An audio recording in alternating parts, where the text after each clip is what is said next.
Assalamualaikum warahmatullahi wabarakatuh. Perkenalkan, nama saya Yenti. Saya sekolah di Sekolah Tinggi Ilmu Ekonomi Kuala Kapuas, Kalimantan Tengah, semester 2. Saya mendapatkan tugas baca dari dosen saya, yaitu PKN, dengan PKN Nidalog Tan Malaka bab 1, logika mistik. Negara kuno yang kita kenal paling tua dan paling unggul ialah negara Egypt, yang sekarang juga dinamai Mesir. Kurang lebih sekitar 6.000 tahun sampai 8.000 tahun yang terdahulu, penduduk Mesir sudah disusun di bawah pemerintahan Prabu yang menguasai hidup mati rakyatnya. Para pemikir Egypt yang antaranya banyak sekali menurunkan ilmu dalam hal obat-obatan, hitung-menghitung, dan lain-lain kepada beberapa negara lain di luar Egypt seperti Tunisia, Yunani, dan lain-lain. Tentu juga memikirkan asalnya bumi dan bintang, memikirkan asalnya dunia yang terkembang. Tetapi ilmu alam seperti ilmu bintang, ilmu alam, ilmu urai, ilmu matematika, dan lain-lain yang semuanya sekarang diajarkan di sekolah di 5 benua yang kita kenal ini ialah berdasarkan filsafat. Sebaliknya, di sini rohani yang merupakan kodrat tidak dianggap barang terpisah, barang yang berdiri sendirinya, barang yang bisa melahirkan zat dalam tempo yang lebih tepat dari sekejap mata. Oleh benda, di mana ada benda, di sana baru ada kodrat. Benda yang oleh bangsa Yunani dahulu kala di mana mengandung kodrat yang dinamai listrik, magnet yang semuanya kita kenal, menarik besi biasanya, dan sebagainya. Kekuatan ini bisa kita ukur dengan tepat. Kodrat listrik itu bisa menggerakkan mesin, bisa memberikan panas dan cahaya. Jadi buat ilmu alam, kodrat itu tidak bisa terpisah dari benda. Lagi pula mesti ada benda dahulu,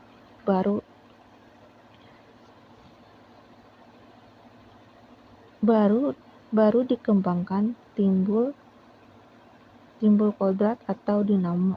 Dahulu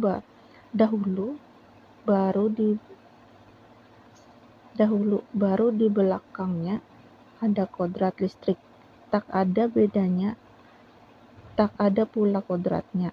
Energi kodrat semata-mata tidak bisa menimbulkan benda. Gedung ilmu biologi adalah amat permai sekali dan senantiasa ditambah permainannya oleh para ahli pertumbuhan di dunia ini. Immanuel Kant, ahli filsafat Jerman yang tersohor, itu memakai hukum evolusi buat membentangkan timbul tumbuh dan tumbuhnya bumi, matahari, serta berjuta-juta bintang di langit. Sistem yang dibangun oleh Darwin dan Kant boleh diperiksa dan dikritik karena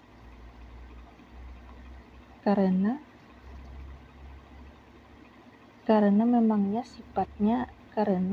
sifatnya ilmu alam ialah tahan uji. Kalau sistem itu tak bisa diperiksa kebenarannya tak bisa dikritik, maka matilah ilmu alam itu. Dan menurut Darwin, maka tumbuh-tumbuhan, hewan, manusia itu adalah hasil dari pertumbuhan yang lama beratus, beribu, malah berjuta-juta tahun. dan 2-3 biji asli sampai ke manusia menurut Ken dapat dan para ahli bintang lainnya. Di zaman sekarang, maka ribuan juta-juta bintang dan bumi lain di langit itu adalah pertumbuhan yang lama. Juta-juta tahun pun dari permulaan molten mass, benda lebur sampai ke bentuk dunia sekarang. Semua perubahan dalam juta-juta tahun itu dilebur benda sampai bumi dan bintang di langit, dan beberapa biji asal tadi sampai ke manusia. Ada yang mempunyai keadaan yang sebab oleh karena berlainan keadaan hidup, umpamanya berlainan iklim, maka biji asal tadi menjelma menjadi ikan. Semua penjelmaan itu berlaku menurut hukum nyata dan sebab serta akibat yang nyata dan tetap dalam tempo jutaan tahun. Tetapi menurut hukum evolusi, maka penjelmaan tadi terjadi dalam juta-juta tahun, dan menjelma itu bukan kodrat yang dahulu, melainkan benda moneter. Disinilah logika mistik mendapatkan tantangan hebat. Ilmu alam, hal pelaksanaan hukum evolusi. Seorang guru sekolah di Inggris bernama Dalton mendapatkan satu hukum yang amat penting buat ilmu kimia. Hukum itu dinamai yakni air umpamanya adalah satu benda perpaduan dari zat asli bernama oksigen dan hidrogen.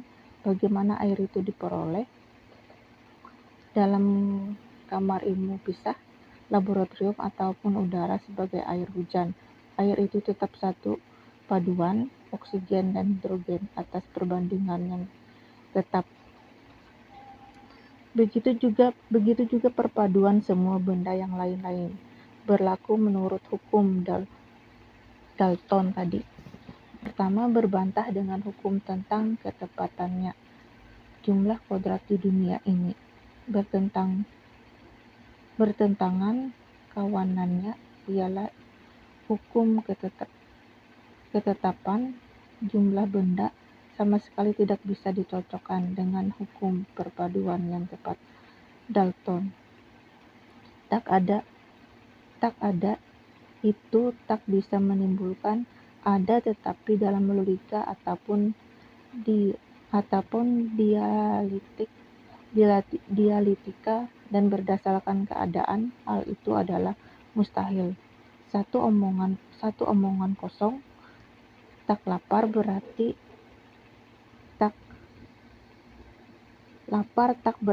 kenyang buat si miskin. Si lapar yang kurus kering tak akan bisa kita kenyangkan dengan kata kenyang saja walaupun kita ulangi 1001 kali.